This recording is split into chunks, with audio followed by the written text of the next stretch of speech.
वृंदावनेश्वरी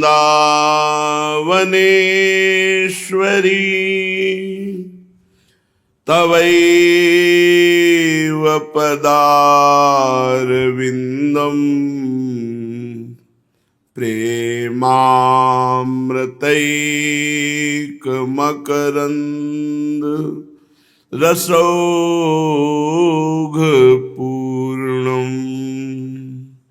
हृद्यर्पितं मधुपते स्मरतापमुग्रं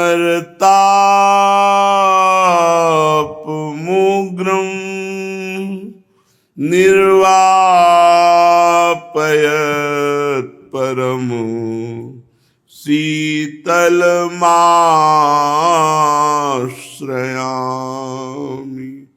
परमो शीतलमाश्रयामि। परम सच्चिदानंद घन प्रेमानंद स्वरूप नवनिवृत्त निकुंज महामहिम परम पावन श्री वृंदावन धाम, श्री वृंदावन धाम के लाड़िले प्राणाराध्य प्राण प्रिय श्री युगल सरकार श्यामा श्यामजू, समस्त सहचरी वृंद, खग मृग पशु पंछी तरुलता, यमुना रस रानी रज रानी, समस्त ब्रजवासी परिकर के चरणों में कोटिशाह प्रणाम, कोटिशाह नमन, नमस्कार।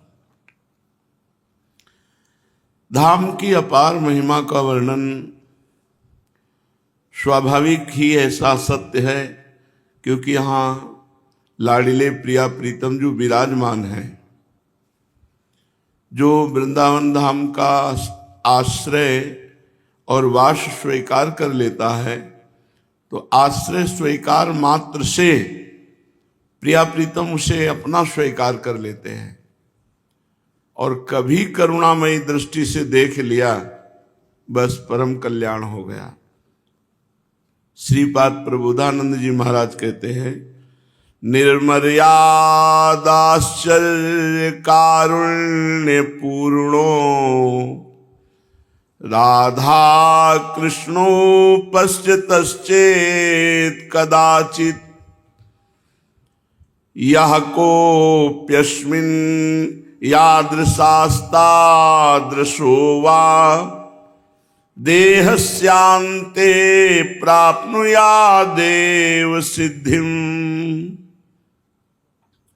निर्मर्याद आश्चर्य करुणामय पूर्णो, जिनकी कृपा किसी मर्यादा में नहीं बंधी हुई है, और आश्चर्यमयी कृपा है कि अनाधिकारी पर भी इतनी जोर की कृपा, किसी मर्यादा में जिनकी कृपा नहीं बंधी हुई है कि ऐसा हो तो ही कृपा होगी, नहीं अनाधिकारी पर भी कृपा।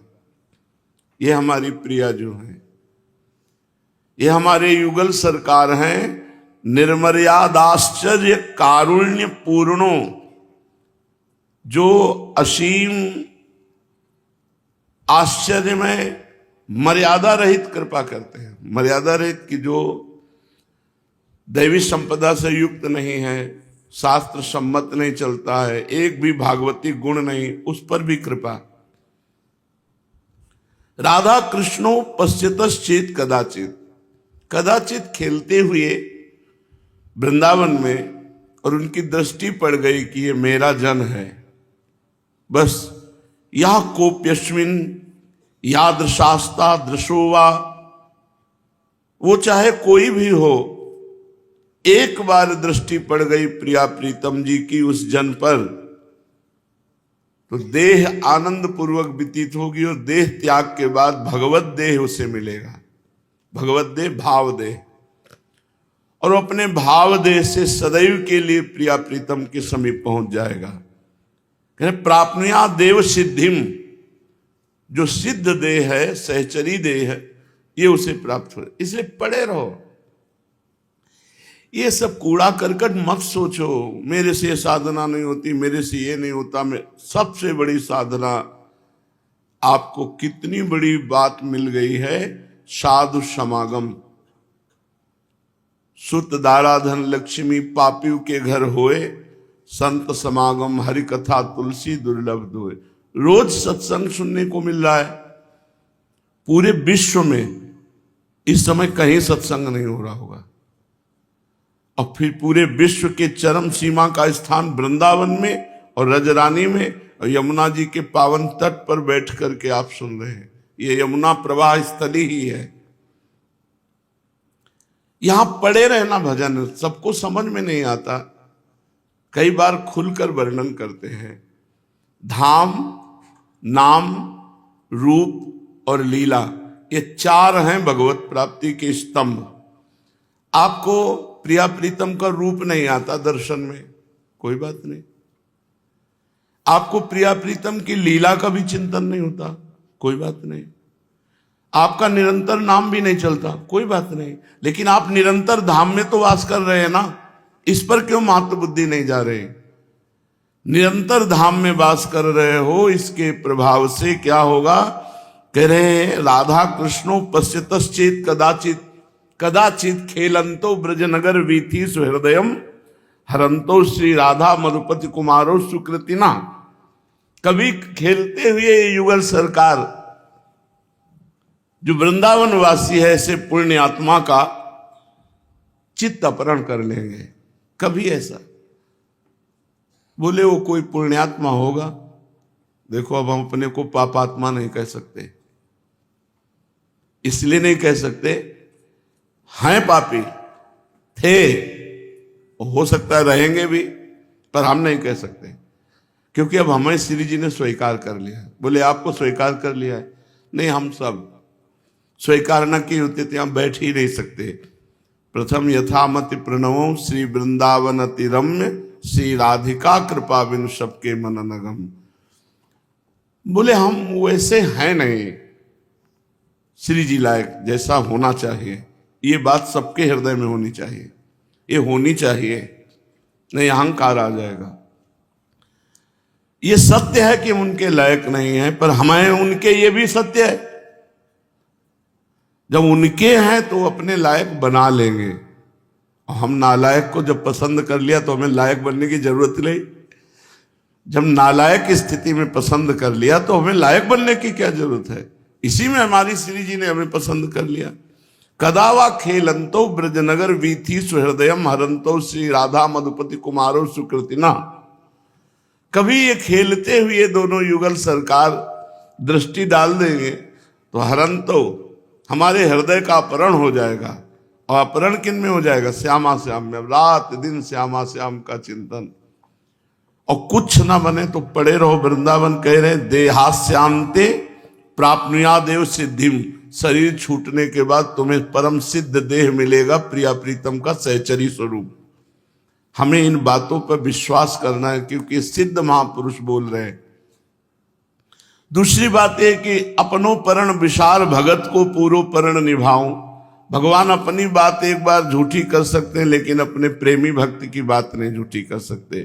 तो जो श्रीधाम वृंदावन का वास स्वीकार करता है या निरंतर वास नहीं कर सकता, तो उपासना और आश्रय वृंदावन का उपासना वृंदावन रसरीति की करता है, तो कभी खेलते खेलते इनकी दृष्टि उस पर पड़ जाएगी तो उसका शरीर सुख पूर्वक व्यतीत होगा जीवन, और जीवन के अंत में परम सिद्धि सहचरी देह की प्राप्ति होगी। राधा मधुपति पादाम्बुज भक्ति रसपूर दूर मुक्तस्य अजितेन्द्रियस्य कृपया मम वृंदारण्यमाश्रयो भवतु। अगर ये वृंदावन महिमा सुनकर भी तुम्हारे हृदय में वृंदावन और प्रिया प्रीतम पे विश्वास ना हो तो जान लो धूल पड़ी है तुम्हारी बुद्धि में।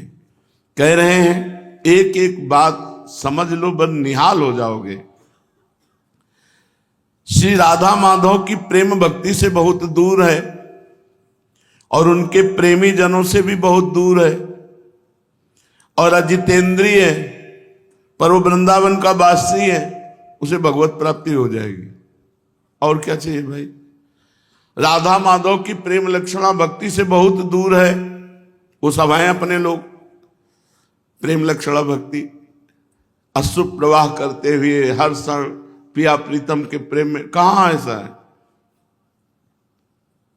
प्रेमी जनों से दूर, भगवत प्रेमी महात्माओं के सानिध्य से दूर, अजितेंद्री, इतना सब होने पर भी वो वृंदावन वासी है, उसे भगवत प्राप्ति हो जाएगी।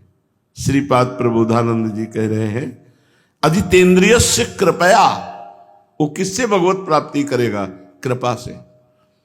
कहो कृपा से कहा ना होई, क्या नहीं हो सकता कृपा से? कृपा जो है एक नीच पुरुष को महापुरुष बनाने में 1 सेकंड लगता है, 1 सेकंड। हम उसी सेकंड का इंतजार करते हुए वृंदावन वास कर रहे हैं। राधा मधुपति पदाम्बुज भक्ति रस पूर दूर मुक्तस्य, जीवन मुक्त महापुरुषों के संग से दूर, प्रिया प्रीतम की भक्ति से दूर, अजितेंद्रीय, पर वो वृंदावन वासी है तो उसे भगवत प्राप्ति निश्चित होगी। ऊपर के श्लोक में कभी खेलते हुए युगल सरकार दृष्टि पड़ गई, बस वो सुखपूर्वक वृंदावन में जीवन व्यतीत करे। हम पर दृष्टि पड़ गई भाई, हम सब पर दृष्टि न पड़ी होती तो हम वृंदावन वासी नहीं कहलाते। हम वृंदावन में 1 घंटा भी नहीं रुक सकते, 1 क्षण भी नहीं रुक सकते, इधर की सोच भी नहीं सकते, सोच भी नहीं आ सकती दिमाग में बिना किशोरी जी की कृपा के। हमारे ऊपर लाडली जी की बहुत कृपा है, ये मनाओ तो और कृपा आपके ऊपर बढ़ेगी। निश्चिंत हो जाओ, बेपरवाह हो जाओ, मन जो, तन जो, विचार जो, ये सब उनके हवाले कर दो, एकदम बेपरवाह हो जाओ। अजितेंद्री है, प्रेमी जनों से दूर है, प्रिया प्रीतम से बिल्कुल प्रेम नहीं है, पर वृंदावन वासी है तो उसे भगवत प्राप्ति हो जाएगी। ये दृढ़ता पूर्वक स्वीकार कर लो। राधा माधव पाद पंकज रजा प्रेमोन्मादे तप्रिय क्रीड़ा काननवासी सुस्थिर चर प्राणिस्वापि द्रोहिषु प्रद्वेषम परमापराध महो त्यक्तो वेतरैरप्यधै युक्तोप्यामरणान्त लब्धवसतिर्वृंदावने स्यात्कृति। श्री राधा माधव के चरणारविंद का आश्रय लेकर जो वृंदावन वास करता है तो एक केवल अपराध से बच जाए तो उसे भगवत प्राप्ति हो जाएगी। बार बार वर्णन है इस बात का। यहां किसी भी जड़ चैतन्य से द्वेष न करे। यदि ये वृंदावन वासी के साथ द्रोह करने का अपराध लग गया तो फिर उसे भगवत प्राप्ति नहीं होगी। नहीं, लिखा है प्रद्वेषम परमापराध महो त्यक्त्वई, इसको त्याग दो। यदि अपना काम बनाना चाहते हो तो यहां वृंदावन में किसी के प्रति दोष दर्शन मत करो, किसी के दोष वर्णन मत करो, किसी की निंदा सुनो मत। काहे को अपना जीवन बर्बाद करोगे? इसके आगे और कह रहे हैं, बड़ी जोर की बात कह रहे रही रप्यधई, और पाप बन जाए तो सब वृंदावन माफ कर देगा। लेकिन यदि वैष्णव अपराध बन गया, धामवासी का अपराध बन गया तो युक्तोप्या मरणांत लब्धवसति वृंदावन स्यात्कृति। अगर अपराध बन गया तो वृंदावन में मरोगे भी तो भगवत प्राप्ति नहीं होगी। और नहीं तो अजितेंद्री हो, प्रेम भक्ति नहीं है, भक्तों से दूर हो, पर वृंदावन वासी हो तो तुम्हें भगवत प्राप्ति हो जाएगी। तुम बड़े पुण्यात्मा कहे जाओगे, प्रिया प्रीतम तुम पर कृपा करेंगे। बस एक बात संभाल लो, किसी के क्यों करोगे किसी के प्रति दोष दर्शन? तुम कोई सृष्टि के विधाता हो क्या कि तुम्हें निर्णय करना है कि कौन अच्छा है कौन बुरा है? काहे को अपना नाश करोगे? कह रहे हैं अगर वृंदावन में भी शरीर छूटे तो कल्याण नहीं होगा। इतनी बड़ी अपराध की वृत्ति काहे को लो? भक्तन निंदा अति बुरी भूल करे जिन कोय, किए सुकृत बहु जन्म के क्षण में डारे खोए। ये बड़े अभागी लोग हैं जो दूसरे की चर्चा करते हैं।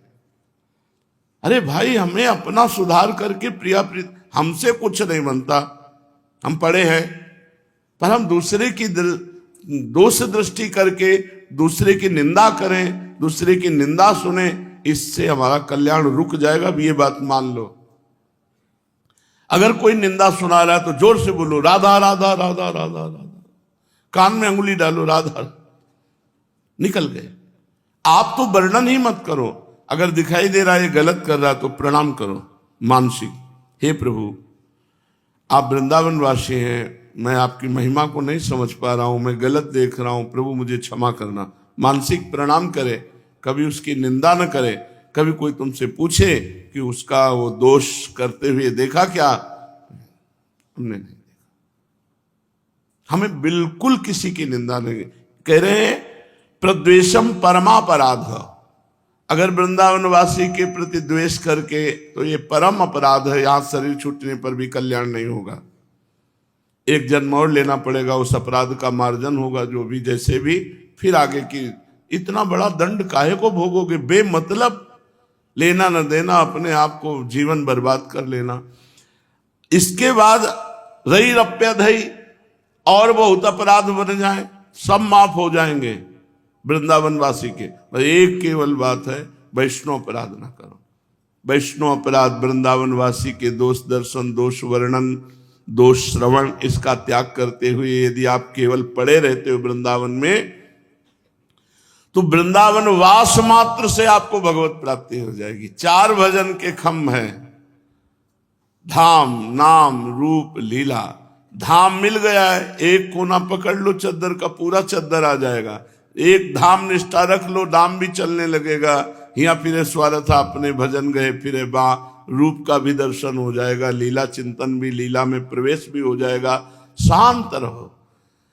जिसने हम जैसे अनाधिकारी को बिना चाह के वृंदावन जैसा वास दुर्लभ बात दे दी, वो आगे की सब दुर्लभता हमें दे देंगी। हमें चुप रहना है, शांत रहना है, किसी की निंदा स्तुति से अपने को बचाना है और श्री जी के होके पड़े रहना है। पूज्यपाद श्री सीताराम दास ओंकारनाथ जी महाराज, बड़ा सुंदर प्रसंग है। गुरु महिमा पर तो जैसे हृदय खोलकर, क्योंकि महान गुरु भक्त स्वयं है। महाराज जी आपने गुरु महिमा का वर्णन किया, गुरु पादुका का वर्णन किया, गुरु पादुका पूजन, गुरु पादुका धारण का प्रभाव बताया। अब जैसे हम अपने इष्ट की सेवा करते हैं तो पहले गुरु की सेवा करें या इष्ट की सेवा करें? बाबा बोले सीताराम दास जी महाराज, पहले गुरु की पूजा करके फिर इष्ट की पूजा शुरू करें। जो पूजन सामग्री है उसमें से 2 पुष्प उठाए, पहले गुरुदेव को अर्पित किए और साष्टांग प्रणाम किया, और फिर इष्ट पूजा की। चंदन आदि जो अन्य सामग्री है वो गुरुदेव को प्रसन्नता होगी जब श्यामा श्याम को अर्पित करोगे। लेकिन पहली पूजा गुरुदेव की, जब हम पूजा करने के लिए बैठे तो पहले 2 पुष्प गुरुदेव के चरणों में अर्पित करके साष्टांग प्रणाम, फिर उनसे अनुमति लेकर के श्री जी की सेवा प्रारंभ करें। यदि पहले गुरु को प्रणाम और वंदना और पुष्प अर्पित नहीं किए तो गुरु पूजाम बिना देवी इष्ट पूजाम करोतियः मंत्रस्य तस्य तेजांसी हरते भैरव स्वयं। भगवान शिव कह रहे हैं, हे देवी, यदि गुरु पूजा ना करके सीधे इष्ट पूजा की जाए तो उसके मंत्र का कभी प्रकाश नहीं होगा उसमें। जो ऐसा पूजन करने वाला है तो गुरु मंत्र का प्रकाश नहीं होगा, और जितनी पूजा करेगा उसका प्रभाव सब भैरव हरण कर लेगा।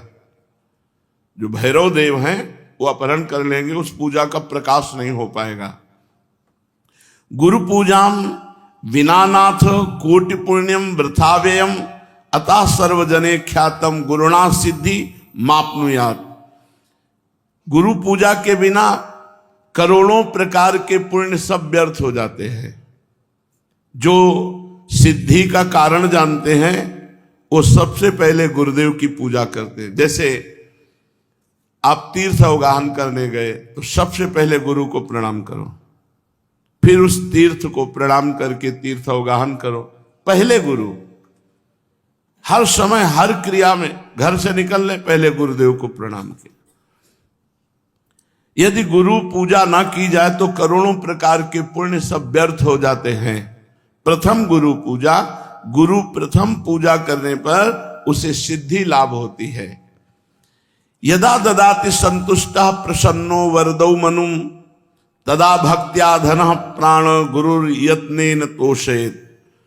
जब वरदायक गुरुदेव की प्रसन्नता प्राप्त होती है, देखो जगह जगह पर भगवान श्री राम को देखा गया, मर्यादा पुरुषोत्तम है।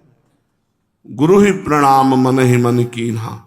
जब जा रहे हैं धनुष की तरफ तो प्रगट में प्रणाम करके आज्ञा लेकर जा रहे हैं, और जब वहां धनुष भंग करना है तो उठाकर पहले गुरु की तरफ देखा और गुरु ही प्रणाम मन ही मन कीन्हा, और फिर धनुष भंग कर। एक एक कदम पर भगवान श्री राम गुरु की आज्ञा के अनुसार चलते हैं। हमारी हर चेष्टा गुरु को सम्मुख करके होनी चाहिए। जो अपने गुरुदेव को प्रसन्न कर लेता है, संतुष्ट कर लेता है, उसके गुरुदेव सर्व सिद्धि कारण प्राण बन जाते हैं। गुरुदेव प्राण हो गए, अब कौन सी सिद्धि बकाया रह गई। भोग्य भोज्यानि वस्तूनि गुरुवे चा समर्पयेत तच्छेषमिति संचित्य चानुभूयात सुरेश्वरी। हे देवी, सभी भोग, सभी भोज्य वस्तुएं जो गुरुदेव को अर्पण करता है और फिर गुरुदेव की जूठन पाता है, अगर गुरुदेव समीप नहीं है तो उनकी छवि विराजमान करके भाव से गुरुदेव को भोग लगावे और फिर उनका उच्छिष्ट प्रगट मान करके पावे कि मेरे गुरुदेव ने पाया है। इस उच्छिष्ट पान मात्र से समस्त सात्विक वृत्तियां उदय हो जाती हैं।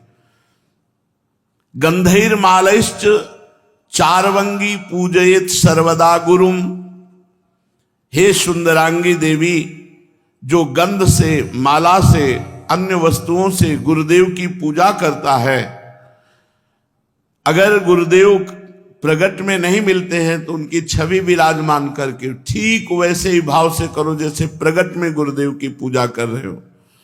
हे देवी, जो व्यक्ति अपने गुरुदेव की निष्कपट भाव से सेवा भक्ति करता है और उनका जूठन पाता है, महाप्रसाद, तो जितने तीर्थ आदि हैं, जितने व्रत आदि हैं, उसको कुछ करने की आवश्यकता नहीं। सब तीर्थों का फल, सब व्रतों का फल गुरु को पूजन करके, उनको भोग लगा के, उनका उच्छिष्ट पाने से प्राप्त हो जाता है।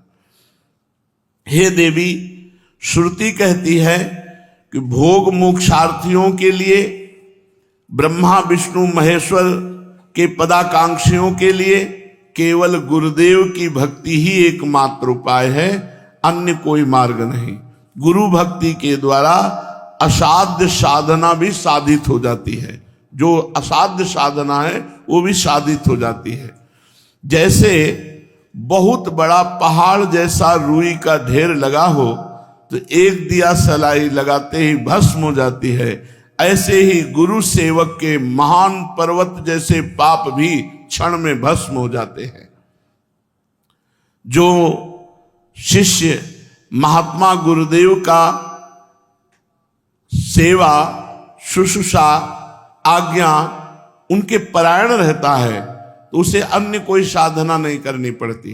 वो केवल गुरु सेवा कृपा कारणी बन जाती है और वो समस्त सिद्धियों का लाभ प्राप्त कर लेता है। उसके पाप क्षय हो जाते हैं, पुण्य राशि वर्धित होती है, सब काम उसके अलौकिक ढंग से होने लगते हैं। सब काम अलौकिक ढंग से होने लगते हैं, गुरु कृपा ही केवलम। हे देवेश, दुख मलिन पतित तभी तक रहता है जीव जब तक वो गुरुदेव की भक्ति नहीं करता है। यदि गुरुदेव संतुष्ट ना हो तो कितनी भी बड़ी साधना कर लो, ना तो ब्रह्मा सहयोग करेंगे, ना विष्णु सहयोग करेंगे, ना महेश्वर। तभी सेवक जी ने कहा, गुरु सेवा तज करहि जे बान, यह है अधर्म यह है सब हानि, कान न रसिकन में रहे, गुरु गोविंद न भेद कराए, संतत सकल सुनो चित लाए, श्री हरिवंश प्रताप जस। गुरुदेव जिस पर संतुष्ट हो जाते हैं तो तीनों देव उस पर संतुष्ट हो जाते हैं, ब्रह्मा विष्णु महादेव, और संपूर्ण मुनि योगी सब संतुष्ट होकर उस पर अनुग्रह करते हैं जिस पर गुरुदेव प्रसन्न होते हैं। समस्त क्रियाओं की सिद्धि का मूल है गुरु प्रसन्नता। अतएव बुद्धिमान पुरुष को चाहिए कि सर्वप्रथम अपने गुरुदेव को प्रसन्न कर ले। बाबा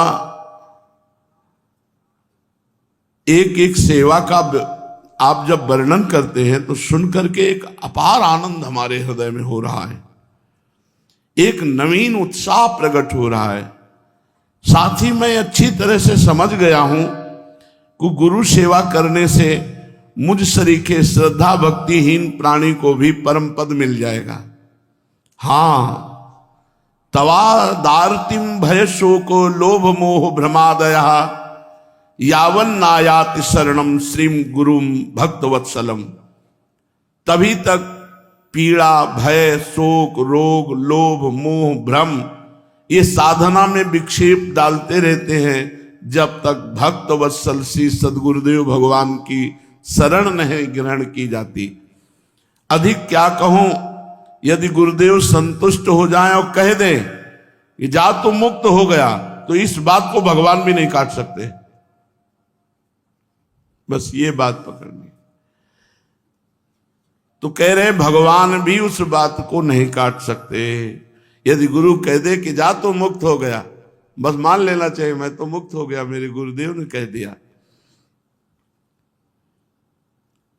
जैसे कभी कभी आनंद में उमगन में होते हैं और कह देते तू चिंता मत करना, जब हमने भार ले लिया तो तुम्हें क्या चिंता करना, बस निश्चिंत हो जाना चाहिए।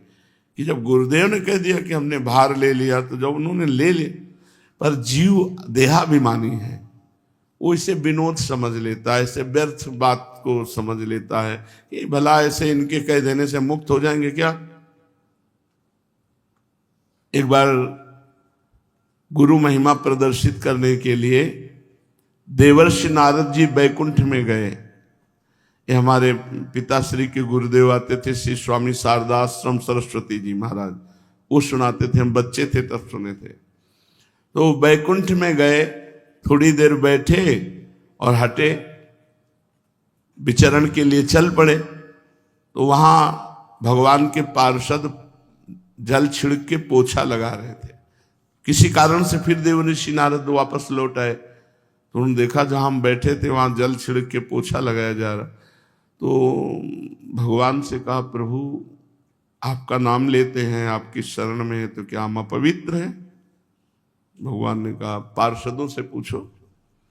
पार्षदों से पूछा तो पार्षदों ने कहा आपने आज तक गुरु नहीं बनाया, इसलिए आप महान भक्त तो हैं, लेकिन जहां आप बैठोगे तो निगुरा जहां बैठता है वो अपवित्र जगह हो जाती है। तो देवर्षि नारद जी ने भगवान से कहा कि आप ही हमें बताओ, हमारे तो गुरु आप ही हो, आप बताओ हम किसको गुरु वरण करें। तो कहा कल प्रातः काल आंख उठते ही जिस पर पहली दृष्टि पड़ जाए उसी गुरु बना लेना। ठीक, प्रातः काल आंख खुली, जब बाहर निकले, पथ में देखा तो बहंगी में दोनों तरफ जल भरे हुए कहार वो जा रहे। तो उन्होंने कहा कि ये तो कहार है, कोई भगत हो तो गुरु बनाए, ये तो कहार है, इनको क्या गुरु बनाना है। और पानी ढो करके दूसरों के घरों में ले जाता है, कोई संत महात्मा होते तो गुरु बनाते।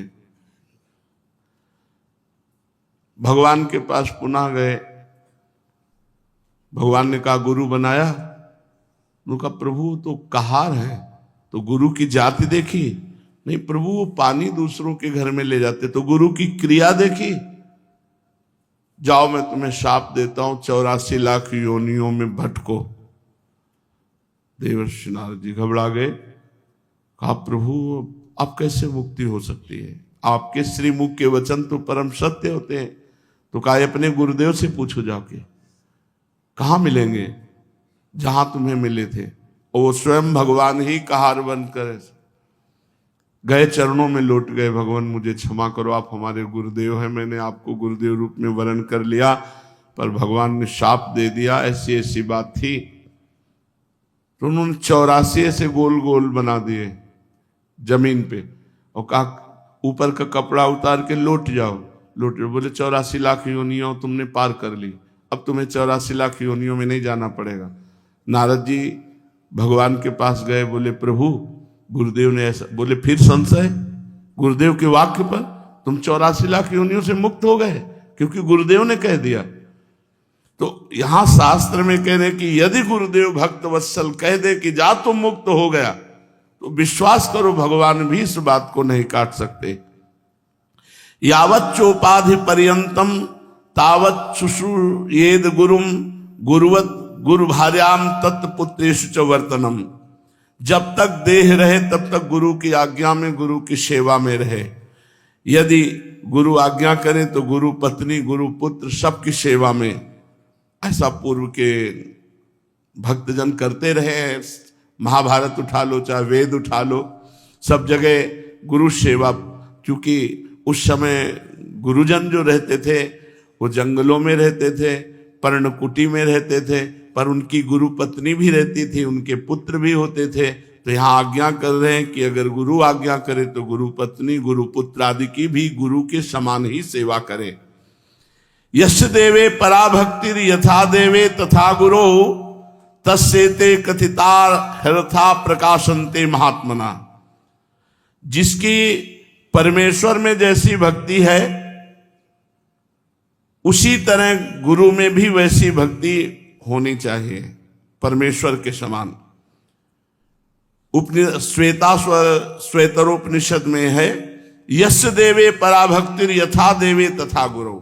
जैसी भगवान में भक्ति है वैसी गुरुदेव के प्रति भगवत भाव होना चाहिए, तभी उसकी बुद्धि शुद्ध होगी और तभी शास्त्र के वाक्य ज्ञान उसके हृदय में प्रकाशित होंगे और गुरु का अनुभव उसके हृदय में स्थित हो जाएगा। शिष्य को समझना चाहिए कि गुरु ही हमारा सृष्टि करता है। हमारे अंदर जो भक्ति की सृष्टि होगी वो गुरुदेव ही करेंगे। गुरुदेव ही हमारे दोषों का विनाश करने वाले संहारकारी रुद्र है और गुरुदेव ही हमारे सद्गुणों का पालन करने वाले भगवान श्री हरि है।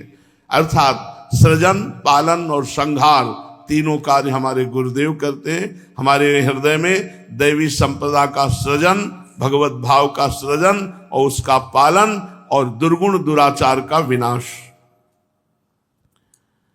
गुरु संतोष मात्रेण तुष्टा शिव सर्वदेवता। यदि गुरु संतुष्ट हो गए तो त्रिभुवन के सारे देवता संतुष्ट हो गए। गुरु तुष्ट हो गए तो भगवान शिव प्रसन्न हो गए। गुरु रुष्ट हो गए तो भगवान त्रिलोचन रुद्र रूप होकर उसके साथ सद्गुणों का संहार कर देंगे। अगर गुरु रुष्ट है तो यह अधर्म यह सब हानि कानि नरस कन मेरा है। बड़ा भारी अधर्म हो गया, बड़ी भारी हानि हो गई। अब रसिकों की सभा में उसका कभी आदर नहीं हो सकता। गुरु तुष्टे शिवस्तुष्टो रुष्टे रुष्ट त्रिलोचना। अगर गुरु नाराज हो गए तो मानो त्रिलोचन रुद्र भगवान उसका सर्वनाश कर देंगे। गुरो पाद रजो यस्तु सुधि मूर्धनि धारयेत सा तीर्थ कोटि फलम 10 गुणम लभेत। जो सुजान व्यक्ति अपने गुरुदेव की चरण रज को अपने मस्तक पर डालता है वो करोड़ों तीर्थों के अवगाहन का तत्काल फल प्राप्त कर लेता है और तीर्थों से 10 गुना लाभ उसे प्राप्त होता है। 10 गुणम लभेत फलम। शिष्य भक्त ने प्रश्न किया सीताराम दास जी से, मैं तो महामूर्ख हूं गुरुदेव, अपने गुरुदेव को अभी तक पहचान नहीं पाया, उन्हें मनुष्य ही समझ रहा था और तीर्थ तीर्थ भ्रमण किया। क्या गुरुदेव की चरण तल में सारे तीर्थ विराजमान हैं? इस बात को ना जाने कब मन में विश्वास दृढ़ होगा। हे देव और कृपा करके गुरु महिमा बताइए। सीताराम दास जी महाराज बोले, गुरोः पादोदकम यस्तु नित्यम पिबति भक्तितः सार्ध त्रिकोटि तीर्थानाम फलम सा लभते ध्रुवम। जो मनुष्य भक्ति पूर्वक नित्य गुरु का चरणामृत पान करता है वो 3.5 करोड़ तीर्थों का इस सेवन का फल प्राप्त करता है। धन्य है महाराज, गुरु चरणामृत में इतनी शक्ति। अरे सुनो, त्रिसंध्यम पिबेत यस्तु गुरोः पादोदकम सुधी तस्य नास्ति पुनर्जन्म संसारे दुख वर्तमनि। कोई साधन ना हो, केवल 3 बार चरणामृत पीता हो, सुबह दोपहर शाम, बोले वो निश्चित भगवत प्राप्ति कर लेगा। केवल गुरु चरणामृत से, विश्वास करो, गुरु चरणामृत 3 बार पीने को मिल रहा है, इतने मात्र में भगवत प्राप्ति हो जाएगी। जो बुद्धिमान शिष्य तीनों संध्या काल में गुरुदेव का चरणामृत पान करता है वो इस मोहपथ रूपी दुख भय संसार में उसका पुनर्जन्म नहीं होता। कितनी बढ़िया सुविधा है भगवत प्राप्ति की। वृंदावन वास, गुरु चरणामृत, गुरु छिष्टामृत, गुरु पादुका का सेवन और गुरु चरणों के आश्रित होकर उनकी आज्ञा का पालन, हो गई भगवत प्राप्ति। भक्त ने पूछा इसमें कोई तपस्या या प्रयत्न नहीं हो, आपने कह दिया पुनर्जन्म नहीं होता। ऐसी बात तो हमने आज तक नहीं सुनी। कंचन को त्यागो, कामनी को त्यागो, ये त्यागो, वो त्यागो, ये बातें तो सुना है। केवल 3 बार चरणामृत रोज पीता रहे, भगवत प्राप्ति हो जाएगी, पुनर्जन्म नहीं होगा। वत्स, बाबा बोले बेटा ये बहुत गुप्त बात है, बहुत श्रद्धा की बात है। ब्रह्मा विष्णुश्च रुद्रश्च सर्वाश्च पितृदेवताः तिष्ठन्ति श्री गुरोः पाद पद्मार्चिते शुभे जले। जो गुरु को चरण प्रक्षालन के लिए जल अर्पित किया गया और गुरु के चरण धोए गए और फिर चरणामृत पिया गया तो सारे पितरों का उद्धार हो जाता है। सर्वाश्च पितृदेवताः, तर्पण से उनको जो तृप्ति नहीं होती, गुरु चरणामृत से सारे पितरों का उद्धार हो जाता है। और गुरु पाद पद्म का जो जल है, चरणामृत है, पीने से ब्रह्मा विष्णु रुद्र सब देवता उसके अधीन हो जाते हैं। गुरोः पादोदकम यस्तु नित्यम पिबेत मानुषः धर्मार्थ काम मोक्षा निधियो जायते च सः। जो मनुष्य नित्य गुरु का चरणामृत पान करता है वह धर्म अर्थ काम मोक्ष का स्वामी हो जाता है, अर्थात चारों पुरुषार्थ उसको प्राप्त हो जाते हैं। अपिवा विगलत पाद प्रक्षालन जलम यदि पिवेद अमृत भावेन यह सा देवी पुरम व्रजेत। गुरु के चरण से स्पर्श किया हुआ जो चरणामृत है उसका जो पान करता है वो साक्षात भगवत धाम वासी हो जाता है। गुरु पादोदकम यस्तु शीर्षा धारयेन नरः सा सर्वतीर्थजम पुण्यम लभते नाम संशयः। जो व्यक्ति स्नान के समय गुरु चरणों का ध्यान करते हुए अपने मस्तक पर जल डाला तो सारे तीर्थों के स्नान का फल प्राप्त हो गया। विश्वास करो इन बातों पर। सर्व तीर्थावगाहा नाम फलम प्राप्नोति निश्चितम गुरोः पादोदकम सम्यक संसारार्णवतारणम।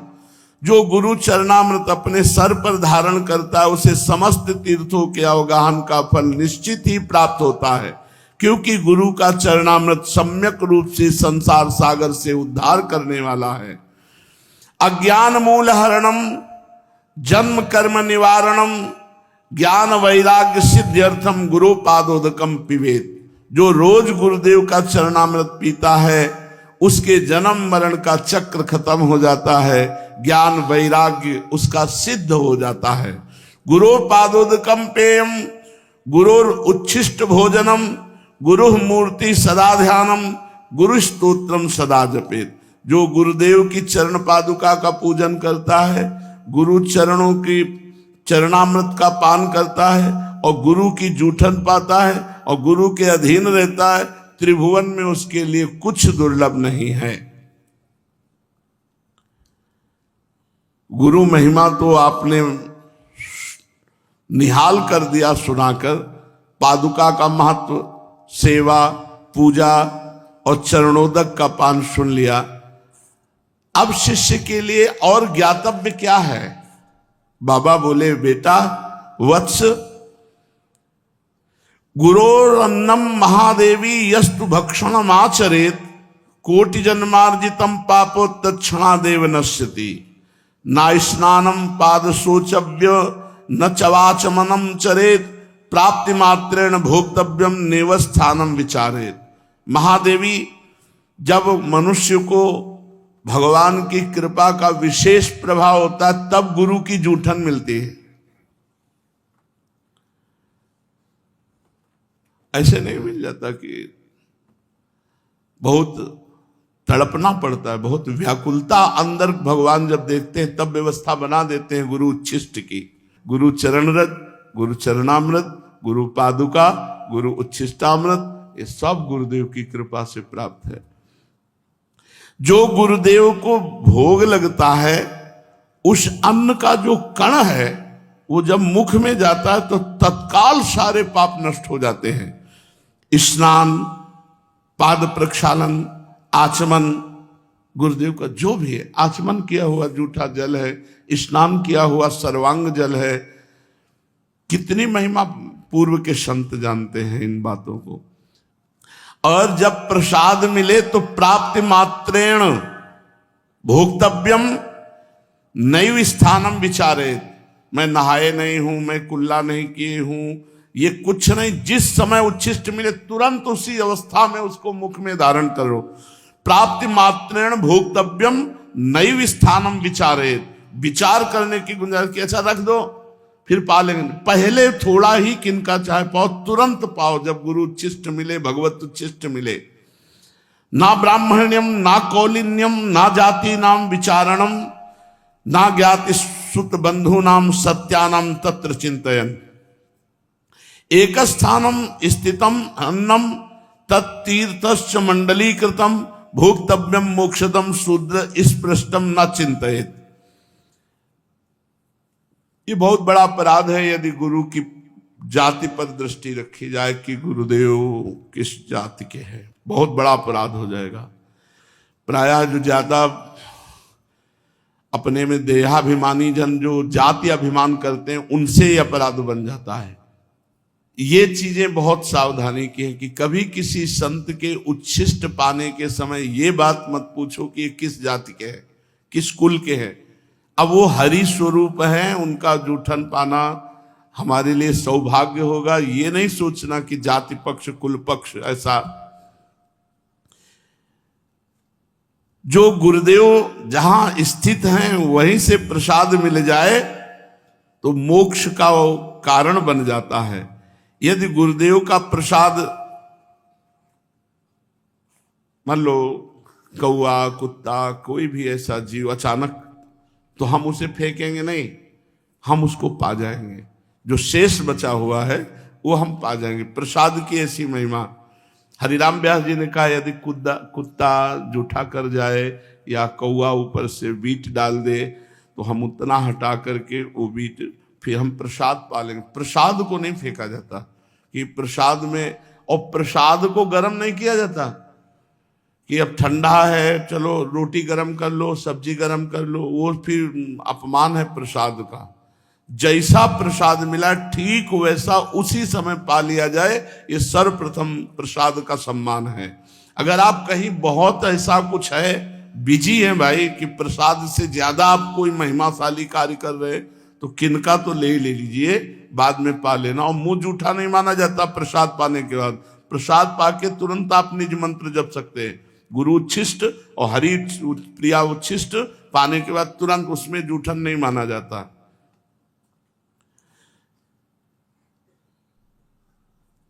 क्या गुरुदेव का जूठन अगर कोई अशुद्ध पुरुष छू ले? तो उन्होंने कहा कि उच्च अधिकारी का यही स्वरूप है कि स्पर्श का विचार ना करते हुए तत्काल प्रसाद को पा लिया जाए। ये गुप्त बातें हैं शास्त्रों की जो सुनने के बाद हमारे अंदर श्रद्धा परिपक्व हो जाती है।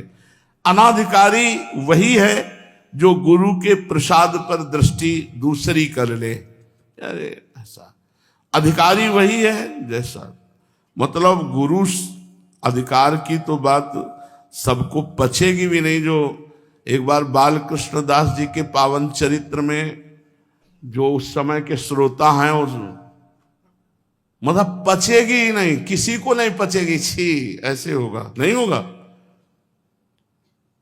मतलब महाराज जी की अशुद्ध बेशुद्ध अवस्था, और उस समय वो लघुशंका, तो उसका प्रसाद सबने, मतलब पचेगी ही नहीं किसी की कि ऐसा कैसे हो सकता है। और बालकृष्ण दास जी के पावन चरित्र में लिखा हुआ है, उन सब देवी जी और जितना भी परिकर था सबने, और श्री कृष्णाकार वृत्ति में उनको होश नहीं है। तो ऐसा गुरोर उच्छिष्टकम देवी भुक्ति मुक्ति प्रदम भवेत अवश्यम वैष्णव शिष्य भोक्तव्यम तद दिने दिने। हे देवी, गुरु का उच्छिष्ट जो प्राप्त करता है रोज, तो उसे भोग ऐश्वर्य भी प्राप्त होता है और मोक्ष भी प्राप्त होता है। वो अहोभाग्य है उसके जिस वैष्णव को अपने गुरुदेव का रोज उच्छिष्ट प्राप्त होता हो।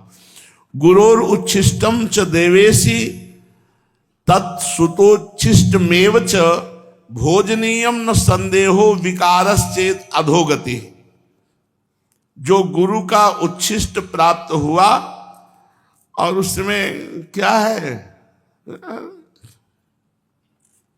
बोले निश्चित दुर्गति को प्राप्त होगा। तवोच्छिष्टम महादेवी ब्रह्मादीनाम सुदुर्लभम। ब्रह्मादि के लिए भी गुरुदेव का उच्छिष्ट दुर्लभ है। गुरु उच्छिष्टम तथा प्रोक्तम महापूतम परात्परम। जो गुरु का उच्छिष्ट पाता परम पूत अर्थात परम पवित्र हो जाता है। गुरु रुच्छिष्केर यस्तु सर्वागमन लेपेत।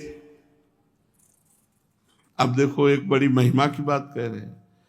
गुरु का उच्छिष्ट पड़ा है, जहां गुरु ने पाया है वहां का ऐसे सब लेके अपने शरीर पर जो लेप करता है, ऐसे गुरोर उच्छिष्ट केर्यस्तु सर्वागमन लेपयेत वज्रोपि तस्य गात्राणि न भिन्नति कदाचन। कोई भी भूत प्रेत पिशाच यक्ष राक्षस तंत्र मंत्र मारण मोहन वशीकरण उच्चाटन कुछ भी उसके शरीर को प्रभावित नहीं कर सकता जो गुरु का उच्छिष्ट लेप करता है। जहां गुरु ने प्रसाद पाया वहां ऐसे हाथ से सब करके जूठन सहित पूरे शरीर पर लेप करता है। कोई मारण मोहन वशीकरण उच्चाटन भूत प्रेत पिशाच राक्षस ये स्पर्श नहीं। वज्रम वज्रोपि तस्य गात्राणि। जैसे वज्र का प्रहार कर दे तो नष्ट हो जाए, ऐसे ही जो भी उसके ऊपर तो वो खुद नष्ट हो जाएगा, उस शिष्य का कुछ नहीं बिगाड़ सकता।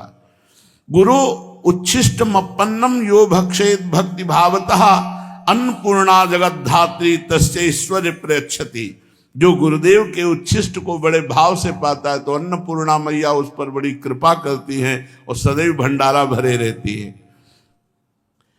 हे परमेश्वरी, यदि कभी प्रसाद भक्षण में भ्रम हो जाए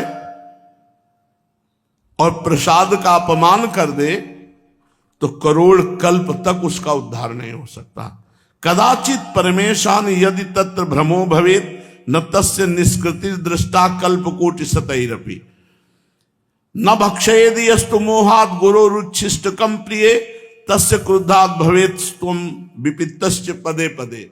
जो गुरु की अवहेलना करके उनके उच्छिष्ट का अनादर कर देता, कदम कदम पर विपत्तियां उसको घेर लेती हैं, उसको नष्ट कर देती है। गुरु की आज्ञा का पालन, अब उच्छिष्ट के बाद गुरु की आज्ञा का पालन करना ही सर्वशास्त्रों का परम रहस्य है। गुरु आज्ञा का कभी उल्लंघन न करे और न उनकी बात का कभी खंडन करके अपनी बुद्धि लगाकर उत्तर दे। दास की तरह दिन रात उनकी आज्ञा का पालन करे। न शृणुयाद गुरु वाक्यम शृणुयाद्वा परांगमुखा अहितम वा हितम वापि रौरवम नरकम ब्रजेत। जो गुरु की आज्ञा का उल्लंघन करके अपनी मनमानी आचरण करता है उसको रौरव नरक की प्राप्ति होती है। आज्ञा भंगम गुरुर्देवी या करोति सा मूढ़धि प्रयाति नरकम घोरम सुकरत्व मापनुयात। जो गुरु आज्ञा का उल्लंघन करता है वो सूकर कुकर योनि को प्राप्त होता है। वृथा धर्म वृथा आश्चर्यम वृथा दीक्षा वृथा तपहा, उसका तपस्या बेकार, उसकी दीक्षा बेकार, उसका आचरण बेकार, उसका धर्म बेकार, जो गुरु की आज्ञा का उल्लंघन कर देता है। निर्गतम यद गुरुर वक्तात् सर्वशास्त्रम तदुच्चेत, गुरु कार्ये स्वयं शक्तो ना परम पेर ये पे। गुरु के मुख कमल से जो शब्द निकला वही हमारे लिए शास्त्र है। गुरु का जो आदेश हुआ वही कार्य हमारे लिए धर्म है। गुरु की प्रेरणा ही हमारे लिए सब कुछ है, हम कुछ उसमें विचार नहीं करते। यदि गुरुदेव अन्यायपूर्ण आज्ञा करें तो बाबा शिष्य को बिना विचार किए उसका पालन कर लेना चाहिए। अपि तत्रम विरुद्धम वा गुरुणा कथ्यते यदि तत्समंतम भवेद वेद महारुद्र वचो यथा। ये शास्त्र सम्मत बात कह रहे, कोई मनगढ़ंत बात बाबा नहीं कह रहे, इसीलिए श्लोक भी लिखा हुआ है। अगर गुरु की आज्ञा का निर्विकार भाव से पालन कर रहा है शिष्य, गुरु जी ने क्या बोल दिया, विकार नहीं आना चाहिए, वैसे ही सहर्ष, तो वो गुरु कृपा का लाभ उसको प्राप्त होगा जो किसी साधना से नहीं प्राप्त होता। समर्थ गुरु रामदास जी महाराज के बहुत से शिष्य थे। शिष्य जहां बहुत होते तो ईर्ष्या भी हो जाती है कि गुरुदेव उनको ज्यादा प्यार करते हैं, हमको नहीं प्यार करते। धीरे धीरे सब शिष्यों में कोई एक होता है जो पूर्ण प्राण समर्पित होता है, एक होता है, कोई बिरला ही होता है जो ऐसे, उन बिरलों में से हजारों थोड़ी होते हैं। तो ईर्ष्या बढ़नी शुरू हो गई जो उनकी शरीर सेवा में रहते थे कि क्या हम शिष्य नहीं, हमको कभी सेवा का आदेश नहीं होता, ऐसा वैसा, बड़ा प्यार करते हैं। तो समर्थ गुरु रामदास जी ने एक दिन लीला करी, टांग पे फोड़े का नाटक किया और भारी पट्टी बंधवा के कराहने लगे, बहुत दर्द है। अब सब शिष्य परिकर को बुला, बहुत दर्द है, वैद्य बुलाए, नहीं इसकी दवा तो हम जानते हैं, फोड़े का मुंह यहां है, अगर पूरा मवाद पी जाए कोई तो अभी हम ठीक हो जाएंगे। मवाद लघु शंका लगी गुरुदेव मवाद कौन गुरुदेव का पिएगा। सब धीरे धीरे सकिलने लगे, पीछे बातचीत करते हुए पीछे हटते। समर्थ गुरु की सब पे दृष्टि, केवल वही रह गए जो शरीर। सब शिष्यों को बुलवाया, फिर दोबारा किया, लघु शंका हो गई हो तो आ जाओ। बोले देखो ये पीने के लिए तैयार है। तो बोले पट्टी उठाई, बोले ये है मुंह फोड़े का। कहा गुरुदेव, और जो भी पिया तो बस पीते चले गए, इतना मीठा पीते चले गए पूरा। और जब पी चुके तो पूरी पट्टी हटाई और देखा तो गुठली और छिलका रस सब पी गए थे। आम था लंगड़ा आम लंगड़ा आम बांधे हुए थे। बोले गुरुदेव ऐसा तो रोज पिलाया करो तो आनंद हो जाए। अन्य सब शिष्य से कहा देखो इसको पता नहीं था कि ये मवाद है या आम है, आज्ञा पर पीने के लिए तैयार हुए। तुम लोग सब स्वार्थ बुद्धि वाले हो, इसलिए इसे अधिक प्रेम करते हैं। जब तक प्राण और धन, सकल समर्पण प्राण धन, तब तक वास्तविक शिष्यता नहीं आती। श्री शिवाजी समर्थ गुरु रामदास जी के प्रिय शिष्यों में हैं। जब ये शिष्य बनने के लिए गए तो इन्होंने कहा प्रभु मैं आपके चरणों का दास बनना चाहता हूं, शिष्य बनना चाहता हूं।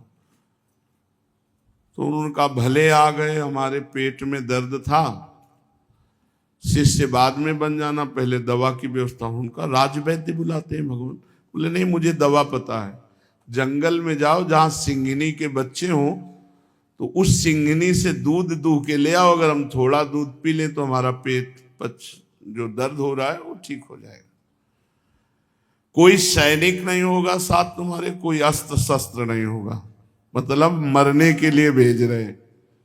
और बोले सोने का पात्र ले जाना, सिंघनी का दूध और पात्रों में टिकता नहीं, छेद करके बाहर कर देगा।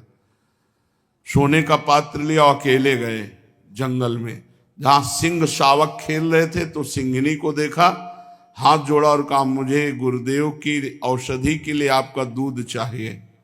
वो कोई गाय थोड़ी है जो इस सिंघनी ने देखा पुरुष मारी छलांग से, बीच में सिद्ध पुरुष समर्थ गुरु रामदास जी अपने तपोबल से उसको रोक दिया और कहा बेटा हो गया। मतलब शरीर का समर्पण, पूरा प्राण समर्पित है। वो तो सिंघनी खाई जाती है अगर महाराज बीच में ना जाते। अब एक दिन झोली लेकर के गए, आवाज लगाई भिक्षाम दे, गुरुदेव पधारे। गुरुदेव का सब कुछ है, क्या दूं गुरुदेव को? तो पूरी कागजात में सब खजाना रानी अपना सब वैभव लिख के झोली में डाल दिया। उन्होंने बोला हाँ ठीक है, अब राज्य मेरा, तुम दास बन करके शासन करो और दीक्षा अब हम दे देंगे। सकल समर्पण प्राण धन, तभी सेवा गुरु की बनती है जब अपना केवल गुरु धन बच जाए। मेरे धन है गुरुदेव, ये बहुत मुश्किल बात है गुरु के प्रति ऐसा भाव आना। ऐसे गुरु भक्त शिष्य बहुत दुर्लभ है और ऐसे ही शिष्यों को परम सिद्धि प्राप्त होती है। सिद्ध श्री रामदास काठिया बाबा जी इतना मोटा काठ डलवा दिया था, केवल रात्रि में ऐसे लंगोटी पर रखते थे अपने शिष्य को और आग जला दी। और वो आग बुझनी नहीं चाहिए, अगर बुझ गई तो मतलब सो गए मतलब मंत्रानुष्ठान में चूक हो गई। तो जे भी आग बुझ गई एक दिन तो मांगने गए गुरुदेव थोड़ी आग दे दो। उनका इसका मतलब तुम सो गए। इतना मोटा काठ और चैला से पिटाई की, चुपचाप सा। गुरुदेव को नहीं छोड़ा जा सकता, चाहे काट डालो आप, हमारे जीवन धन हो, आप हमारे प्राण हो, तब जाकर भगवान की विशुद्ध भक्ति बनती है। बहुत सुंदर चर्चा है, शेष चर्चा आगे। श्री राधा वल्लभ लाल की जय।